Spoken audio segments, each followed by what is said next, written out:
Project parking addresses typical editing facility problems and challenges when managing infrastructure whereby edit storage is always full and constant running out of space. This isn't necessarily a bad thing but needs to be managed.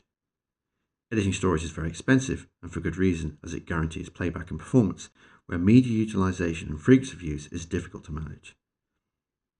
A need to transfer a project to another site where consolidating at the project level is a manual process, and a need to secure a snapshot of the project where efficient snapshotting of the project is difficult to manage.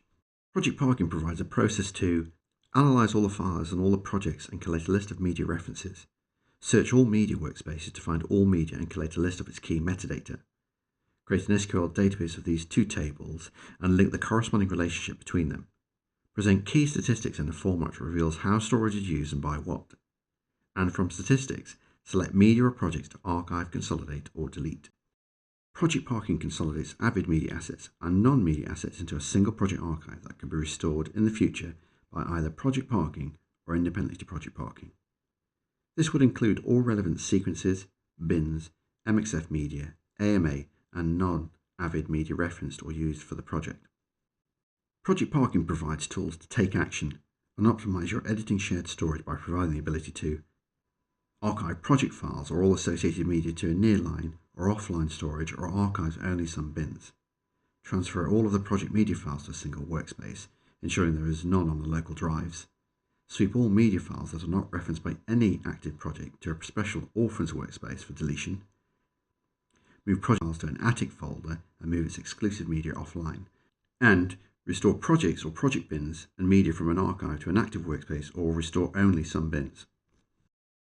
Recently added new features are Scheduling tab to allow both projects and analysis to be scheduled for processing at either a specific time or regularly at a particular time. Storage analysis providing a comprehensive breakdown of the number of files and volume of storage utilised for both projects and workspaces. When we archive a project, we now have the ability to add additional directories during the archive setup, as we have an extra tab called Additional Directories to define any additional content, including subdirectories. When restoring archives that contain additional folders or AMA media, you can restore to an original or another workspace or folder. Project parking will only delete a project and media on the basis that at least one copy is stored somewhere else on another workspace or archive. And project parking now comes with Interplay orphan cross-checking, which provides verification of orphan material when working with Avid Interplay. This section shows you how easy it is to install and license project parking from Marquis. Firstly, the minimum requirements for using project parking are a Windows Avid Workstation PC or other workstation with connections to the Avid media or shared storage. As project parking is an intermediary to all shared storage, it is important to either have a dual 1 gig or 10 gigabit Ethernet card to ensure fast transfers. Marquis works with a variety of storage partners both natively and directly, and examples being Cache, Crossroads, Disk Archive Corporation, and many more. Upon purchasing or evaluating project parking, Marquis will provide an installer via FTP. To install the application, double-click the installer to start the installation process. Press Next. Read and agree to the user license agreement. Press Next again. You only need to install project parking normally, but you do have the option to install various plugins for native access to Object Matrix, Frontport Digital, and SOANet. The remote cache server and floating license server are only needed for multiple installations. The storage analysis migrator is used to migrate 3.6 and earlier storage analysis databases to the latest format. Press Next and install. Once completed, we can now start project parking for the first time. As soon as project parking starts, it will report that it doesn't have a license. Select the license at marquisbroadcast.com and this will send an email containing the host ID to Marquis requesting a license. Once the license file has been received, save on the desktop and press the Import License button. Navigate to the desktop where you have saved the license, and as soon as you have imported it, project parking will report that it is now licensed. Press OK and now you are ready to use project parking. It is recommended that you next configure project parking to ensure the application is aware of all project, workspace and archive locations. This can be done using the configuration button, which is explained in the configuration section. During this section we showed how to install the application, how to install the license, and start project parking for the first time. This section shows you how to configure project parking ready for the first use. Start project parking and press the configuration button, which can be found at the bottom right hand corner. There are 3 areas which you want to configure before you start using project parking. Where are my projects by defining the Avid shared project locations, where is my media by defining the Avid shared or local media on the workspace locations, and where should I store my archives by defining the archive locations. Press project locations in configuration, and you can add the default locations at any location you want. So for instance, I've got some external projects here on a USB drive which I can easily reference using the Add Location button. We'll give it a description and define the folder path. Press OK. Now, where is our media? Well, we have already found some workspaces, but we may want to add another one. So let's add another workspace. Okay, now the workspace has been added and included. We can also choose to exclude any that have been found automatically, and if we know we don't want to use them. And finally, we want to add a location for our archives. Press Add Location. You can choose from one of 6 archive types at the moment. This is dependent on your installation and associated plugins. But you have the option to select either a hard disk, network location, Diva archive, matrix store, SGL FlashNet, SONET media storage, and Zen data. We are adding new plugins all the time, so please contact Marquis for more details. For the moment, I will select disk and browse my USB drive for a new archive share. Here is the archive folder, and I'll select it to add to my archive list. Now save the configuration. This is very important, otherwise all changes will be lost. We will now see additional projects and corresponding workspaces. This will also detect any archives that are already stored in our archive location by referencing the corresponding source project. Subsequent storage and project workspace analysis will now use the new save configuration. You can also use the archive and transfer tools to use the newly defined projects and workspace locations. During this section we showed how to define a new Avid shared project location, how to define new media and workspace locations, and how to define where archives are stored. In this section we're going to show you how easy it is to archive Avid projects in project parking. The archive is a complete representation of both the project metadata, sequences, bins, and consolidated media. The archive destination should either be a disk array, LTO, or LTFS archive. Most customers create an archive during production for backup purposes, or end of production archiving, or short-term archiving of a project to free up Avid shared storage. Here is our project open in Media Composer, and here is the bin structure. Now we can switch over to project parking. Here is the same project displaying the same folder structure as you have just seen in Avid Media Composer. Project parking will warn you in the Activity tab if you are trying to archive an open project, and closing the project removes any chance of the project changing during the archive. Therefore, the first important thing to do before archiving is to close the Avid project. Back to project parking, and after pressing Archive, we can select which bins to include in our archive. We can add a note if required.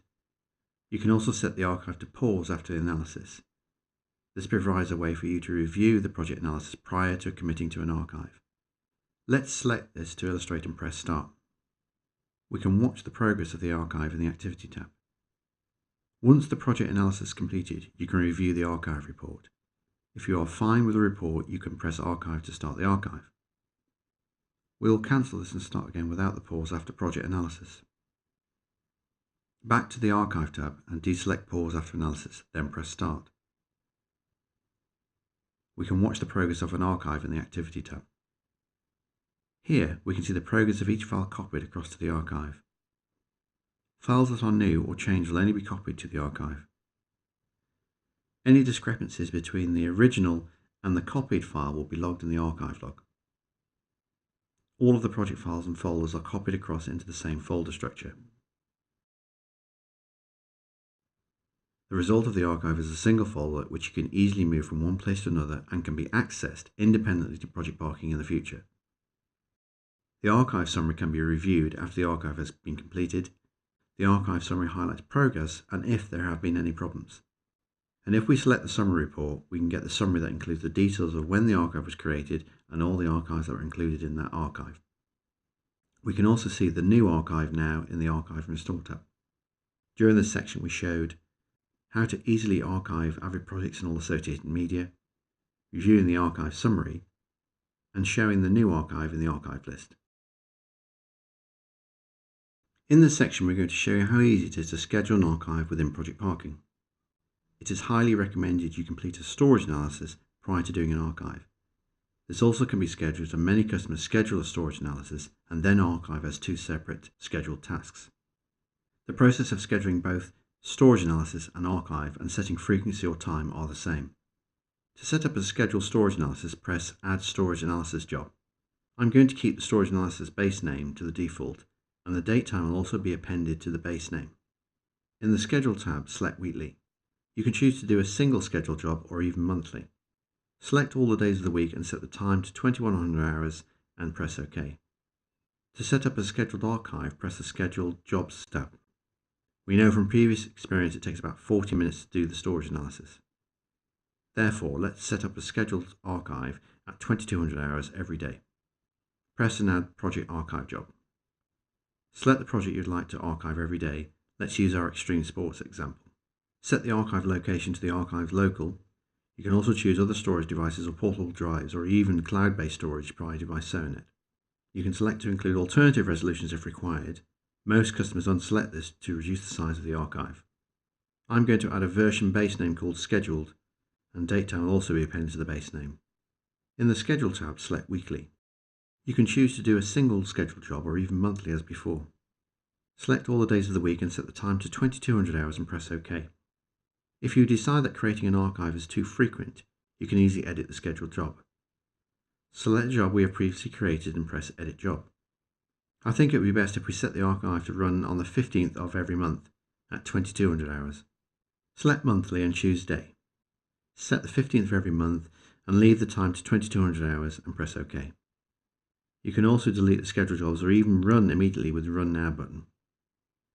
During this section we showed scheduling a storage analysis, scheduling a project archive, and editing a scheduled archive. In this section we're going to show you how to update an archive with a new version of the project. The archive by its very nature is designed to provide a snapshot of the complete project and associated media. Subsequent archives of the same project will only archive the changes or additions from the source project. Within our Extreme Sports project, you can see here it is archived. Let's switch to Media Composer and open up the Extreme Sports project. To illustrate the point, we're going to delete some files. By deleting some of the media in the rushes bin, we can see that some of the media is offline within our timeline. Let's make a quick edit change as well to show that not only have we deleted some media, but also changed the sequence. Switch to Project Parking. If we refresh, then we can see it has been archived but modified since. If we choose to archive, there's a problem as shown in the Activity tab, and the archive has actually failed. Our project is still open, and it is important to close the Avid project before updating the archive. Once the Avid project is closed, we can then choose to archive. We will archive to the same location. It will increment the version number. Notice if you implicitly use the same folder name, this will increment the version via a timestamp. We will use the archive route to set a new version of the archive. The new archive could have some additional text if required for future reference. Now when we start, we can watch the progress in the Activity tab as usual, but it's going to be quick this time because we won't need to copy across media to the archive that is already there. If we had new media, only project changes and new media would have been copied to the archive. Project Parking will however collect and use the MD5 checksums to compare after the archive. You will see that it is realised there is some media missing and there is a warning, but we're going to say that's fine and carry on with the archive. Project Parking will copy across the new project files and project folders, so you have a complete copy of both the version of the projects while the media is consolidated. Now it is completed with the warning that we saw before. Go to the Archive and Restore tab and select Extreme Sports. We can see version 2 archive, the new one. In the future we can restore any one version of the archive, and Project Parking will restore the selected version to either to the original project folder or an alternative project. This is shown in the section about restoring a project. During this section we showed how to update an archive without duplicating any media, review different versions of the archive. In this section we're going to show you how to restore a project from an existing archive. The archive source could be a disk array, LTO based archive, or LTFS archive. Projects or collections of bins from project parking archives can be restored into current projects or create new projects. There are two uses for this: continue working on previous version of a project, or to create a consolidated version of a project that has media assets across multiple workspaces. Within project parking, the first thing to do is to change to the Archive and Restore tab where the archives are listed. Before we do the restore, let's delete the Extreme Sports project. This is a new feature in project parking and basically deletes projects on the basis that there is another copy of the project on the system. Select Delete and delete the Extreme project and all its media. Now that we've deleted the Extreme project, we'll restore the original version. Go to the Archive and Restore tab. Select the Extreme Sports archive and select version 1. You can see there are a few versions to choose from. Press the Restore button and select which of the various bins you'd like to include. I'm just going to restore all the bins as we're effectively restoring the complete project. Select where you are going to restore to and the mapping of the workspaces. Press Start to restore the complete project. Now, maybe you wanted to use one of the sequences from another version of the same project. Again, select the Extreme archive, select the version you want to restore. We'll select the Extreme Sports archive and select version 2 this time. I'm just going to select the sequences bin as I'm only interested in the sequence that contains all the media. Press the Restore button and select the sequences bin. Then select where you're going to restore to and the mapping of the workspaces. This can be changed to any workspace that is available in project parking. In this case, all the media is already on the system, hence no media will be copied. Finally, you can also restore bins from archives of other projects. So, for instance, this is the Aquarium archive and we're going to restore just the sequences bin into the Extreme Sports project. Select the bin of interest and the target project. In this case, it is the Extreme Sports project. Once the restore has been completed, you can switch back to Media Composer and load the Extreme Sports project. We will now see that the bins have been included in the subfolders, so you can easily access them without changing any of the other media. During this section we showed deletion of projects, restoring of a complete project, restoring a partial project, restoring a bin from one project into another project, and reviewing of the restore project. In this section we're going to show you the various ways in which project parking can be used to transfer Avid projects.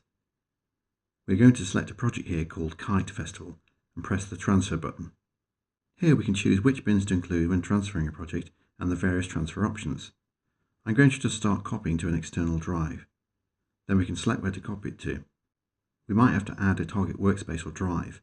In this case it'll be the G drive, which I'm going to use for remote editing. So we just press Start.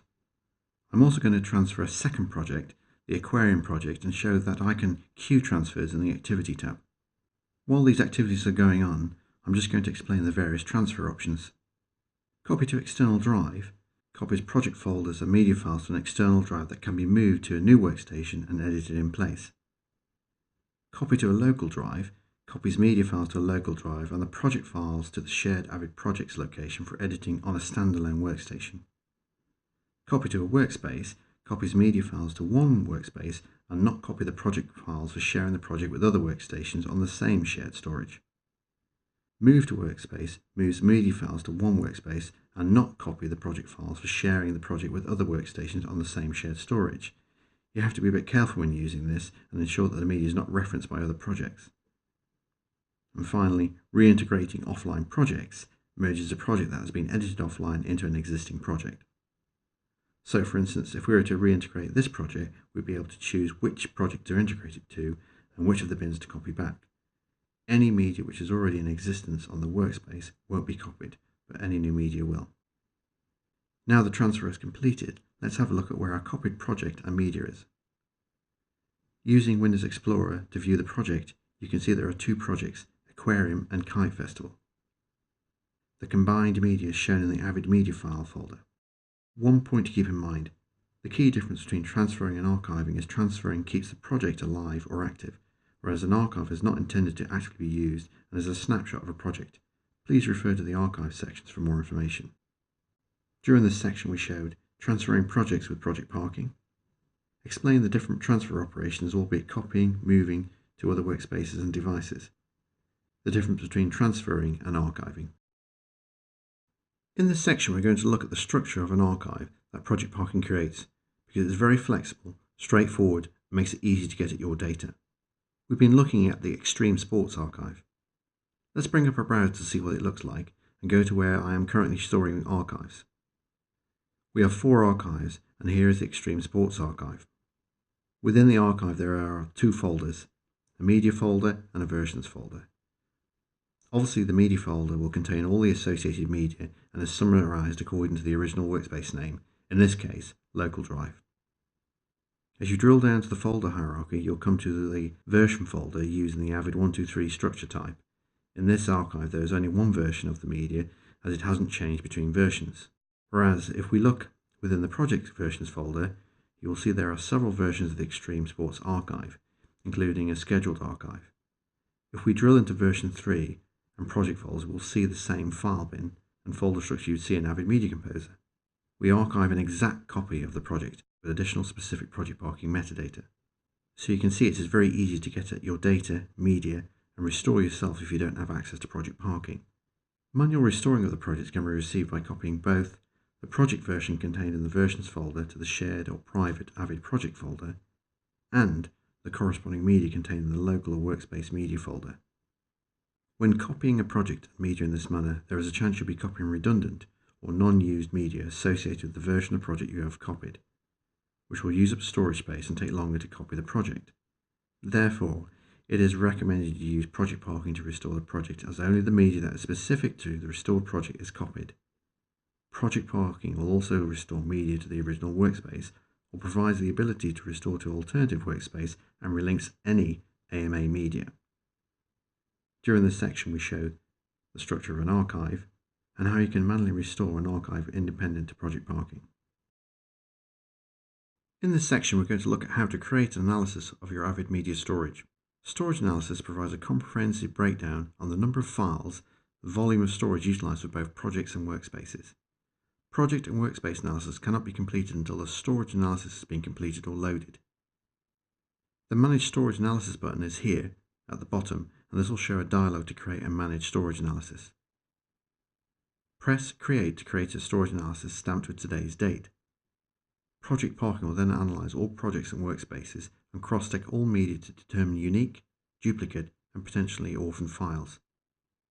We can see the activity here in the Activity tab as it goes through and scans all the projects and looks at the media. Once completed, the storage analysis summary will be highlighted.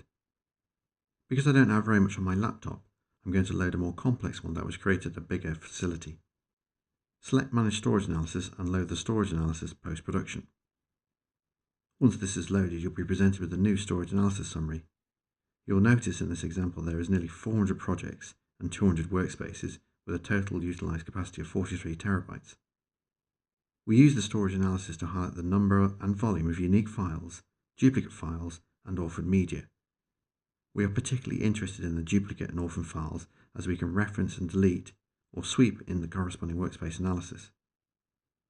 In this real-world example, we have the opportunity to free up to 5.3 terabytes of storage, which is about 15.5 hours of uncompressed HD 25p content. When we switch to the Home tab now, we'll be able to see that we have got a lot more projects. Not only that, but we can see how big they are and how much media each one has got.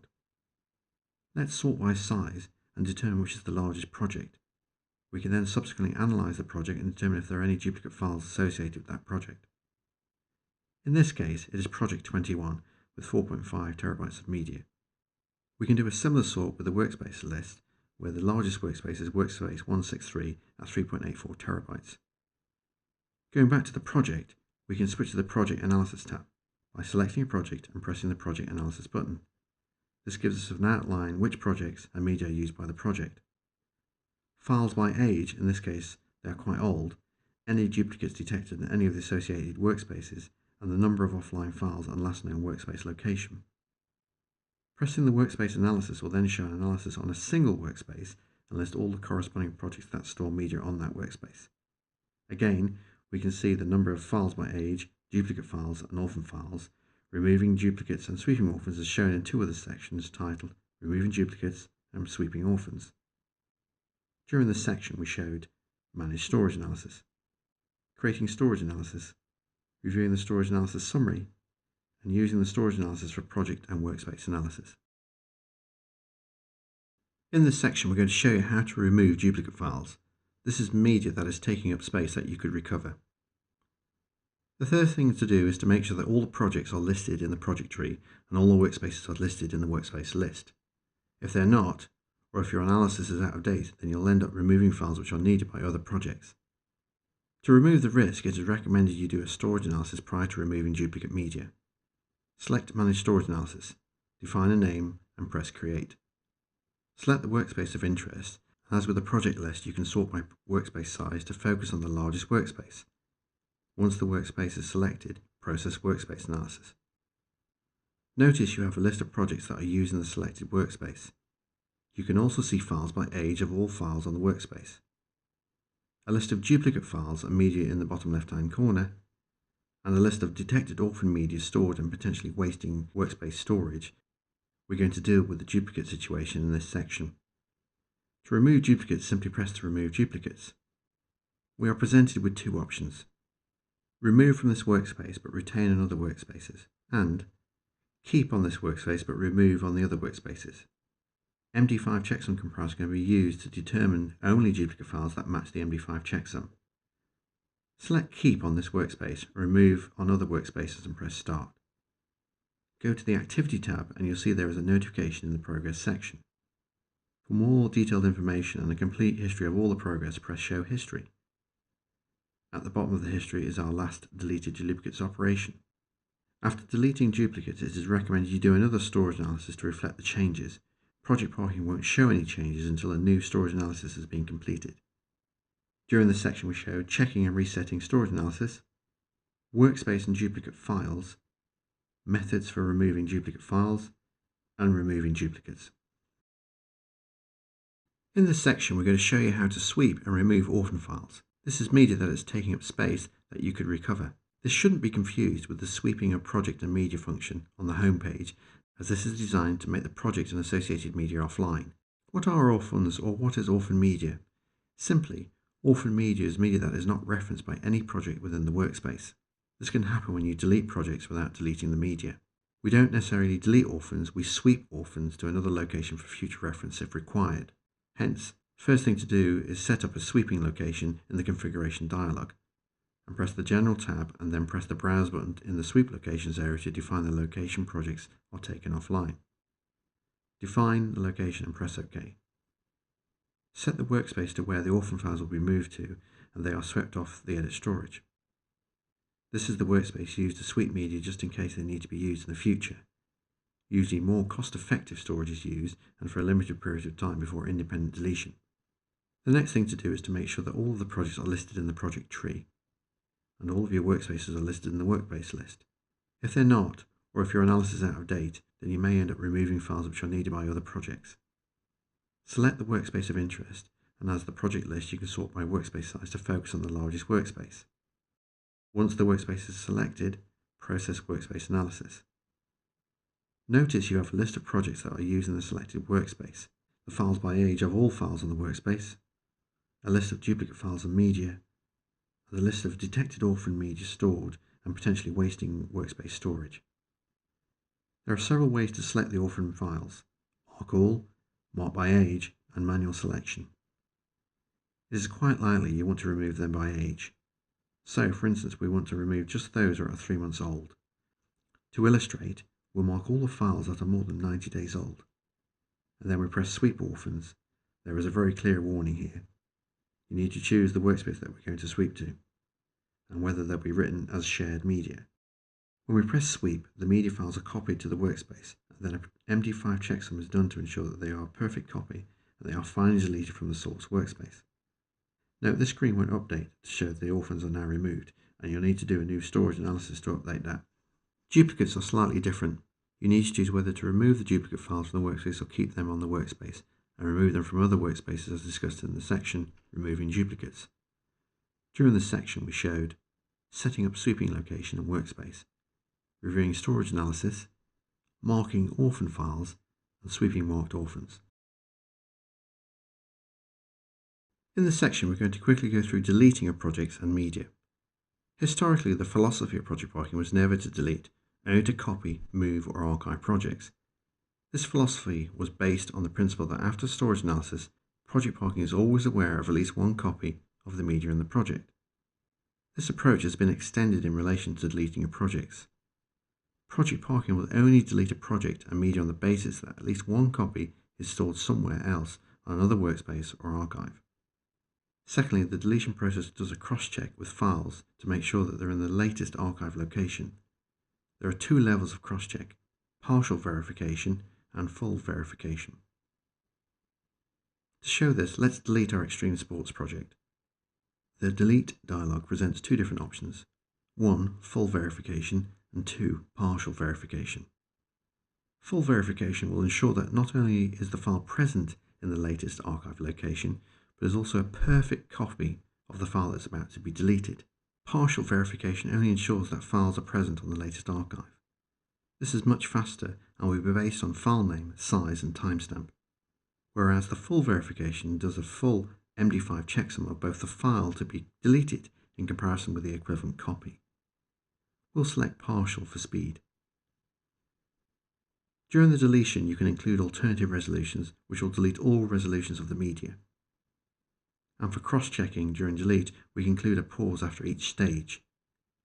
Let's select both and include alternative resolutions and pause after each stage. You are presented with a warning about being a partial verification. Press OK to continue. Going into the Activity tab, you will see that the delete process has paused, and you can also see that media and project files have been found. Press Close and then Verify Project. The next stage will then pause and you can view the verification summary. Press Close and then press Delete Project. Once this is finished, you can view the deletion summary to see what has been deleted. This may seem like a multi-step process, but we treat your material and content very seriously. We want to ensure that we have provided enough relevant opportunities to avoid deleting content by accident. In this section we showed deletion of a project using partial verification, explain the difference between partial and full verification, and reviewing the deleted summary. In summary, the benefits of using project parking are freeing up and optimizing valuable shared editing storage, analyze and visualizing your project and workspace use, archiving to lower cost storage media, simplifying when moving projects to a new site, creating disaster recovery snapshots of all projects, and all operations verified by MD5 checksums, and finally XML reports created for reference and script integration.